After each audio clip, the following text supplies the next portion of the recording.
Evan Hart stood in his sleek home office, the afternoon sun throwing heavy shadows against the walls. Trophies, models, and architectural sketches decorated every surface. He was 42, tall, and physically disciplined, his 6'2" frame the result of daily 5 a.m. workouts. Across from him paced his wife, Tessa. She was 38, with glossy dark hair and an angular figure clothed in top-tier designer fashion. Her expression was defiant, her sharp features heightened by the furious flush on her cheeks. She was used to admiration and envy, but that day, no one would have recognized her smug confidence for anything other than venom. "Are you even going to speak?" Tessa snapped, her voice brimming with haughty impatience. "You look at me like you're some grand judge, but you have no idea what I've gone through. You think your silent act makes you strong?" Evan stood behind his modern steel desk, posture rigid. He was good at hiding emotion, so good that people often underestimated him, just as Tessa had. His steel gray eyes flicked over her outfit. He knew exactly how much it had cost. After all, he had paid for it less than a week prior. "I'm processing the situation," he said in an even tone. "You expect me to fall apart, but you haven't told me anything I didn't already suspect." Tessa's mouth twisted in anger. She planted her hands on her hips, displaying a sapphire ring on her left hand, the ring she had flaunted around town for a month. Evan had seen the jewelry receipt on his credit card statement. He knew it hadn't been a gift from him. "Fine," she said. "I'm ending this. Caleb, your own brother, makes me feel alive in ways you never did. He's more of a man, more exciting, more spontaneous. I'm leaving you for him." Evan let a stretched silence hang between them, cold tension filling the air. "You're leaving for my twin brother," he said, voice so calm it was terrifying. "And you expect me to show regret? Are you waiting for tears or a breakdown?" "I'm waiting for a reaction," Tessa hissed. "But you stand there looking smug. Caleb wants me with him, and he wants your share of the family engineering firm. Your parents are behind him too. They think he should have been the one to lead the company all along. They'll push you out. He's taking your place, your name, everything you think you've earned." Evan's gaze took in the trembling of her hands. He recognized it from the early days of their marriage, that slight shake whenever she was bluffing or half-lying while playing cards or orchestrating manipulations. Tessa had always loved playing mind games. "Then you have nothing left to discuss with me," Evan replied, voice still level. "If you've chosen him, congratulations. Perhaps you'll enjoy the beach house he stole with embezzled funds. Make yourself at home there." She blinked. Clearly, she hadn't expected him to know about the laundering or the missing company money. For a moment, her eyes widened, but then her arrogant mask returned. "We'll be perfectly fine," she said, her voice rising. "Caleb knows how to seize opportunities, unlike you, with your tedious caution. Always so ethical, always so by the book. You think you're superior, but guess what? Good guys finish last." "We'll see," Evan said, motioning toward the door. "If you're finished, I have a project that needs my attention. Take your final belongings, leave the keys. You've made your decision." Tessa hesitated, as if planning some cutting remark. Instead, she spun on her expensive heels and stormed out, slamming the door hard enough to rattle the framed awards. Evan listened to her footsteps echo away, then the front door opening and closing. The engine of her luxury car revved, then faded into silence. When he was certain she had gone, Evan turned to his computer and opened a private email account. He typed a short, pre-written message to a special contact at the FBI's white-collar crime division, then hit send. Late that night, with a tumbler of whiskey in hand, untouched, Evan sat alone in his study. He stared at security footage on multiple monitors. He had installed the cameras long ago, anticipating corporate spies. Tessa, of course, had no clue how thorough he was, nor did she suspect his ability to track every intrusion into his office. He watched images of Tessa and Caleb sneaking into the house at 2 a.m., rummaging through locked cabinets. Other clips showed them stealing passwords, emailing files to each other, forging digital signatures, even rummaging through his personal safe. Tessa had always bragged that she understood him inside and out, that she could fool him anytime. But arrogance was her greatest weakness. "They really thought I'd never see this," he muttered to himself. He had meticulously compiled months of evidence. His twin brother, Caleb, had orchestrated a grand scheme to siphon Evan's designs and sabotage him within the family firm. Tessa, lured by visions of wealth and excitement, had eagerly become Caleb's accomplice. The two of them had planned everything, down to Tessa leaving Evan at the most psychologically opportune moment. "They think I'm boring, too quiet," Evan whispered, a flicker of cold amusement shaping his lips. They never asked themselves what secrets a quiet man might hide. He closed the video files and stood, posture rigid. A single email notification blinked. The FBI contact had replied, confirming a meeting. In the morning, Evan would provide the first set of documents proving Caleb's embezzlement. The rest would follow in due time, once it produced maximum damage. Close to midnight, a timid knock sounded at the study door. Evan checked the security feed and saw Vivian Taylor, his friend of 2 decades and the firm's legal counsel, standing there with her shoulders tense. "Come in," he said, not bothering to greet her formally. Vivian stepped inside.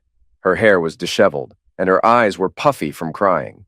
She was a tall woman in her early 40s, usually confident in a boardroom or courtroom. Now, she looked like a cornered animal. "Evan," she began, "I need to explain something. Caleb approached me a while back." "To steal my patents," Evan interjected calmly. "He wanted you to create secret shell companies, right? So he could claim ownership of my earthquake-resistant designs. Don't tell me more. I already know enough." She looked at him, lips parted. "How could you possibly?" "The same way I figured out Tessa's betrayal," he said. "I pay attention." Vivian tried to regain some composure. "I was tricked," she insisted, voice shaking. "He forged some documents. He said your parents wanted to restructure everything. I didn't realize the extent." "I expected better from you," Evan said, voice clinical. "You served as my attorney at the wedding, introduced me to major investors, acted like a friend, but you sold me out for your own gain, for a bigger slice of the firm, correct?" "He threatened me," she whispered. "He said if I didn't cooperate, he'd ruin my reputation, tell the Bar Association I'd committed other ethical violations." "And so you decided to betray me," Evan said, bitterness underscoring each word. "Well, now you can pack up your files. I've already forwarded your involvement to the Bar Association. I wouldn't expect to keep your license." Vivian sank into the nearest chair, face pale. "Evan, please," she said, tears forming. "I've known you for 20 years. We were friends." "You stopped being my friend the moment you conspired with my brother." He pressed a button on his desk phone. "Security, please escort Miss Taylor out. She's no longer welcome here." "Evan!" Vivian cried, but he refused to look at her. He kept his gaze on a closed-circuit feed showing her fleeing the house moments later. When the door finally slammed shut, he exhaled, still cold and resolute. The next morning found Evan arriving at Hart Engineering Group's downtown office, located on the top floors of a gleaming skyscraper he had personally helped design in his 20s. The building was a testament to both creativity and precision, traits that his family, ironically, had always praised in Caleb more than in him. But as he stepped onto the executive floor, employees halted mid-conversation, giving him uneasy looks. Word had spread that Tessa had left him. People whispered. Some smirked, pitying him. Others looked uncertain, not knowing which Hart twin was truly in control. In the glass-walled boardroom, his parents sat with Caleb. Robert Hart was an older man with crisp silver hair, once a strong figurehead, but lately too eager to appease the more cunning members of his family. Eleanor Hart, refined and distant, had always placed social reputation above everything else. Caleb looked up, surprise etched on his face as Evan entered. "Brother," Caleb said, trying to sound cordial, "we weren't expecting you. Father wanted a private conversation regarding the firm's direction." "I'm sure," Evan replied, "but I have pressing matters. Someone's been stealing patented designs. FBI agents will be here soon. I thought it best to warn you." Caleb bristled. "You're paranoid. You bring in FBI agents over a business dispute? There's no theft. You're turning a personal problem into a federal problem," Evan said, cutting him off. "You might want a lawyer by your side, but I doubt Vivian can help you now." At that instant, 2 men in dark suits stepped through the boardroom doors, flanked by other agents. One produced a badge. "Special Agent Mills, FBI White-Collar Crimes Division," he said. "We have a warrant for Caleb Hart's arrest on suspicion of corporate espionage and embezzlement." The room froze. Robert shot to his feet, face reddening with anger. "This is an outrage," Robert said, rounding on Evan. "How could you do this to your own brother?" Evan regarded his father with a cool stare. "He's the one who decided to steal. I simply handed over the evidence." Caleb stood so quickly his chair toppled. "You've lost your mind!" he shouted, fists clenched. "There's no real evidence, Father! Mother, stop these agents!" But the agents stepped forward, reading him his rights and cuffing him. Caleb thrashed, glaring daggers at Evan. You think this is over? Caleb snarled, voice trembling with fury. I'll ruin you from behind bars if I have to. I doubt it, Evan said softly.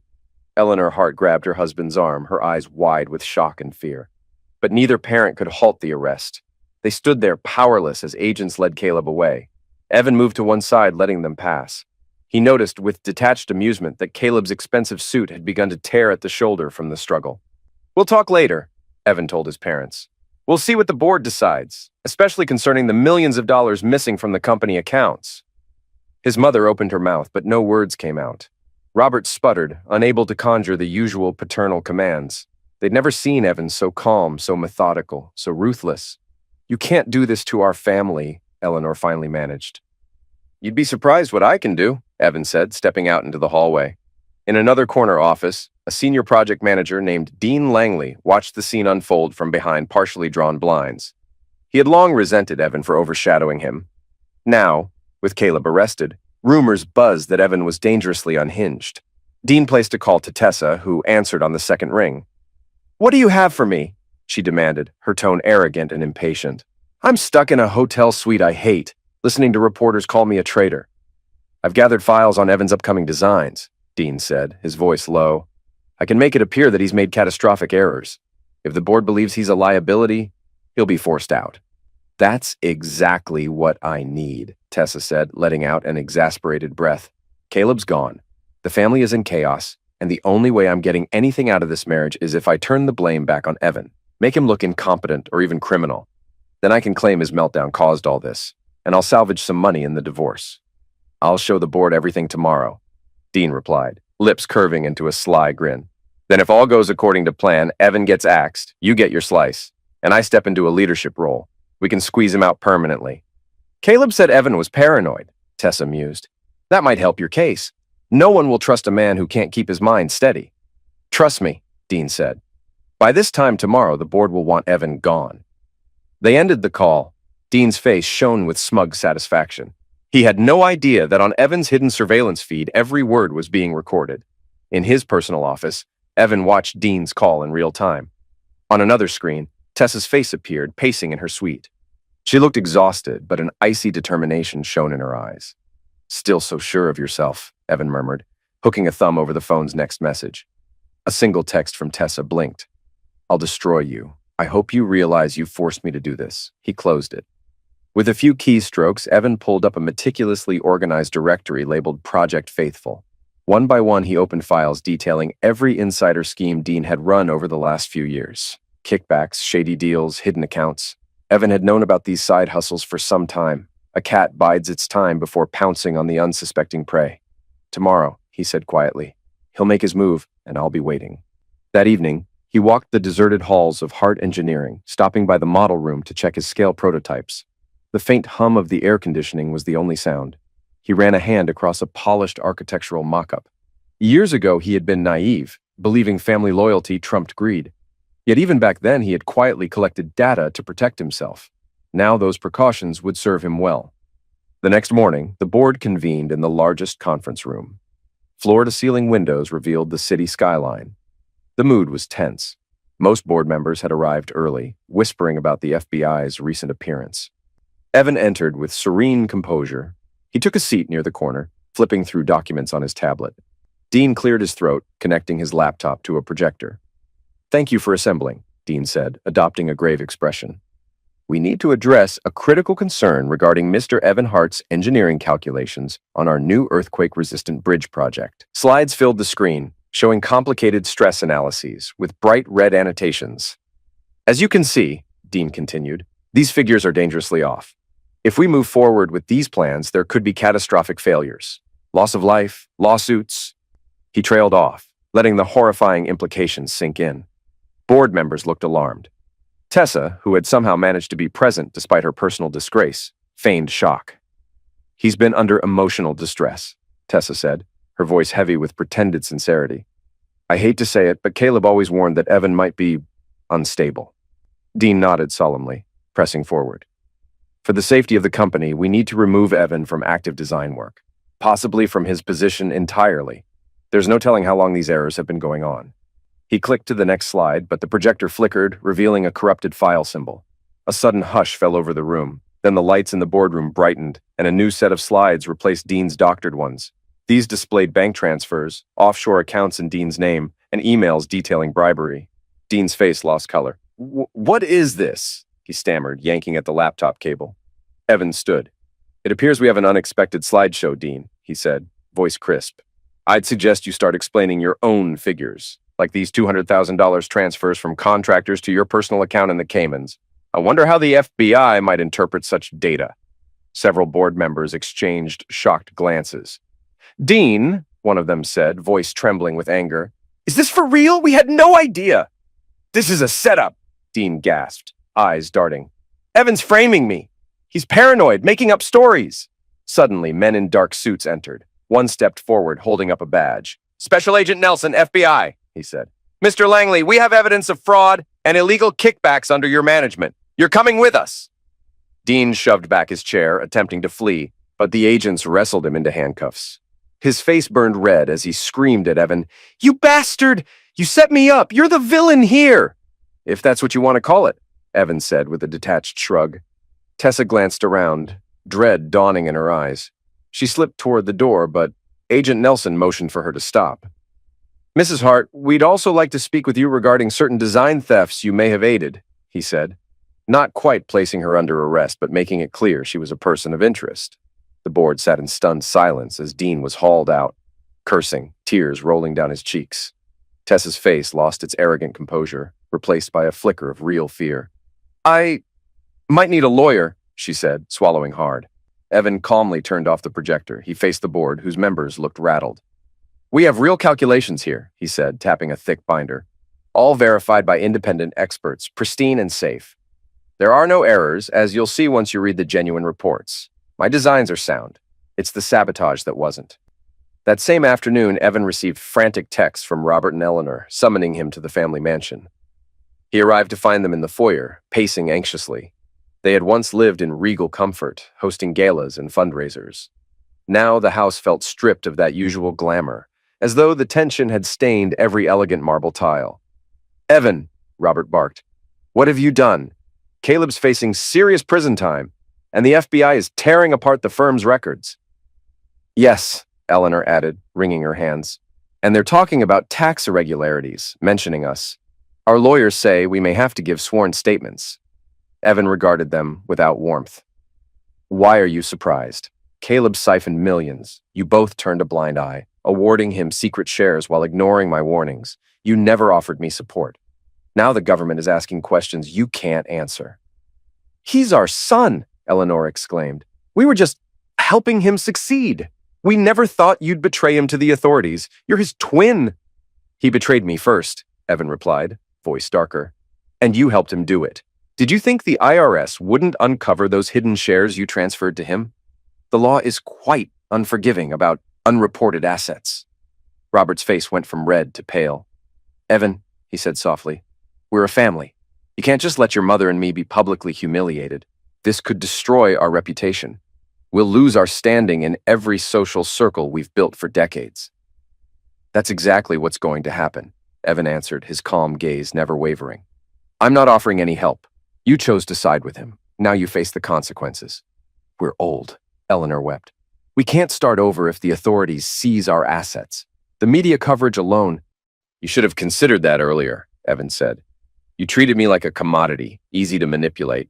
You put your faith in the wrong son. Now you'll lose everything. He turned to leave. His father grabbed his arm, tears brimming in the old man's eyes. Don't do this, Robert pleaded. We beg you. We never meant to push you aside. Evan gently pried his father's hand away.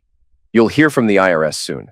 I suggest you find another lawyer. Vivian's in enough trouble of her own. He walked out, ignoring his mother's sobs.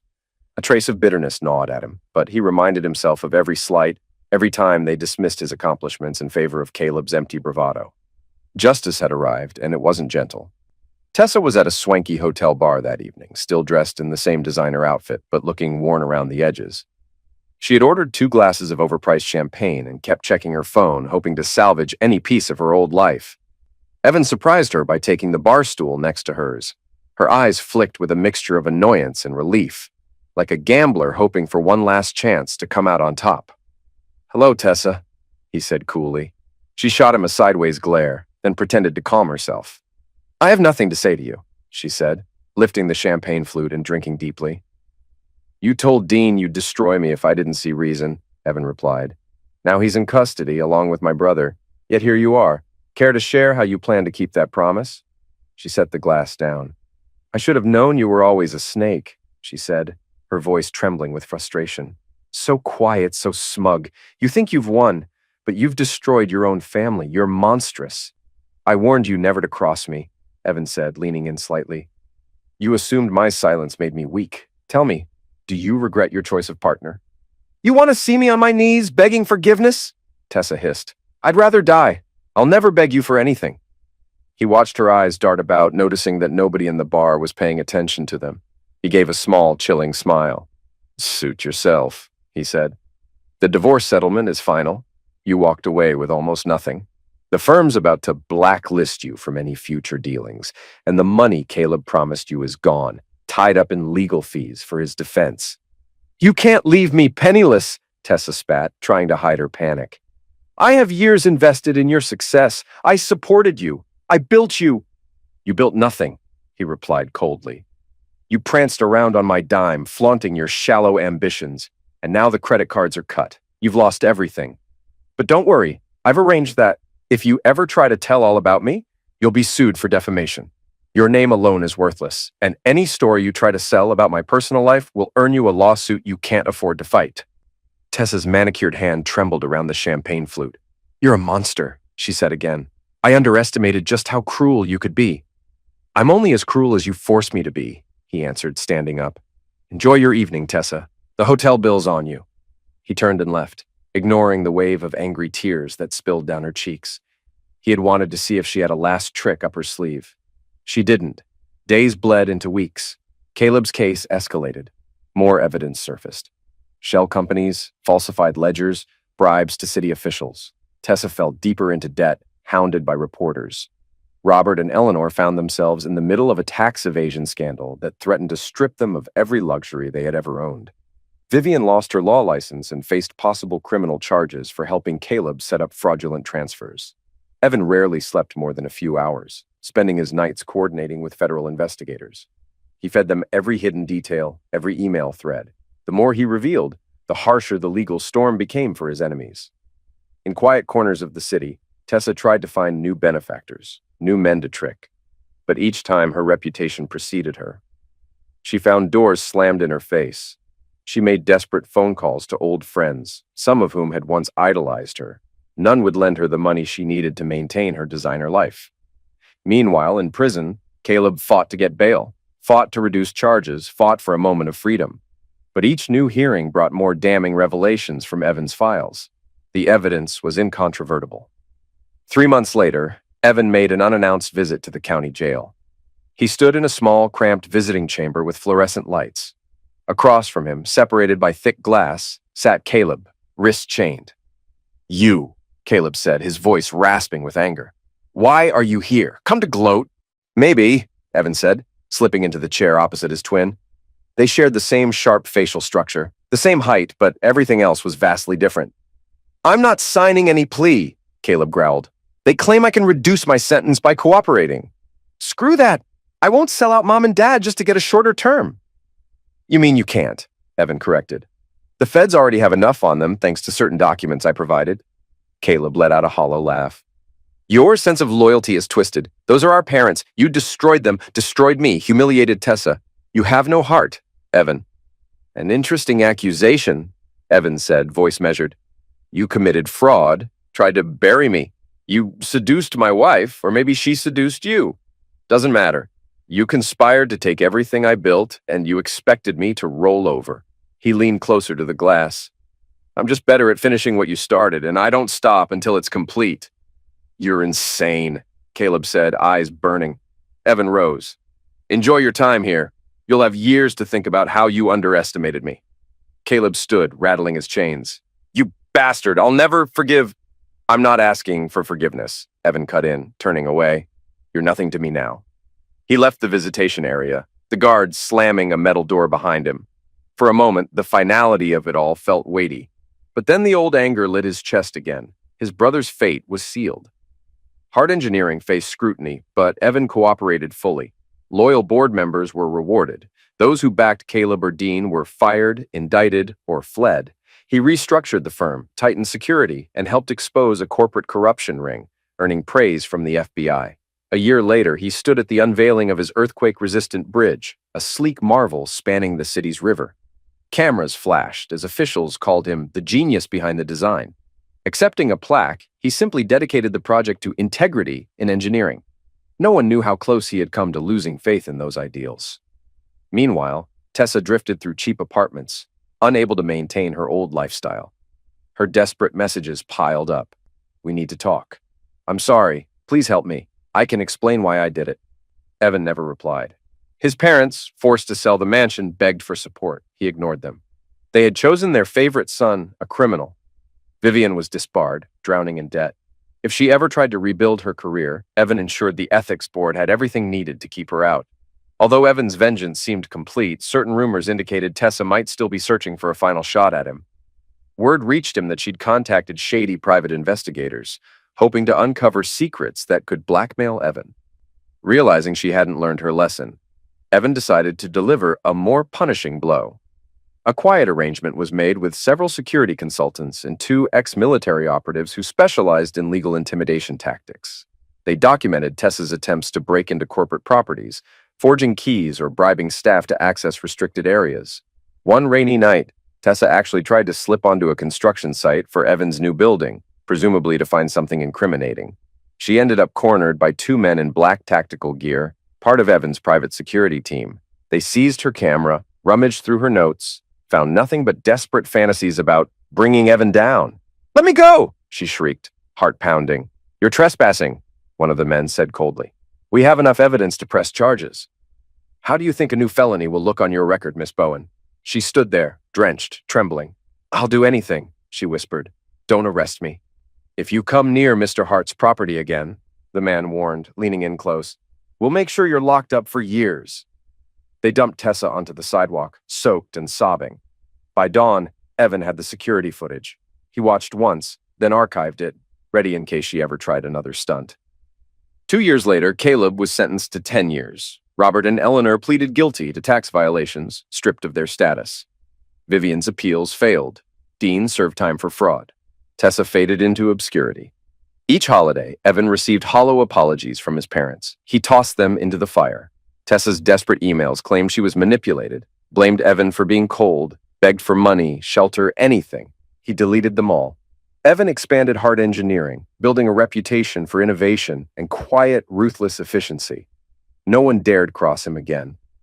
5 years after Tessa's departure, Evan was named Engineer of the Decade. The ceremony was grand, filled with powerful figures, but not a single face from his old life. "Mr. Hart," said a reporter from a local news station, shoving a microphone in his face, "you've had tremendous success. What would you say is your guiding principle?" Evan allowed a calm smile. "Proper foundations," he said. "In engineering and in life, if you don't build from a place of truth and strength, everything collapses." After the ceremony, he returned to his newly constructed penthouse, overlooking the city. During the ride in his private elevator, he scrolled through messages. One arrived from the private investigator he'd hired long ago to keep tabs on Tessa. The investigator had discovered she was now in a small desert town, working part-time at a realtor's office that specialized in low-budget foreclosures. She was, by all accounts, miserable. "Serves her right," Evan said under his breath. He recalled the times Tessa had mocked him for spending so many late nights studying advanced engineering texts instead of taking her on exotic vacations. He remembered how she'd complained about his boring approach to everything, how Caleb was more daring, more passionate. But neither Tessa nor Caleb had ever understood what real dedication meant, how methodical planning could transform an unassuming man into an unstoppable force.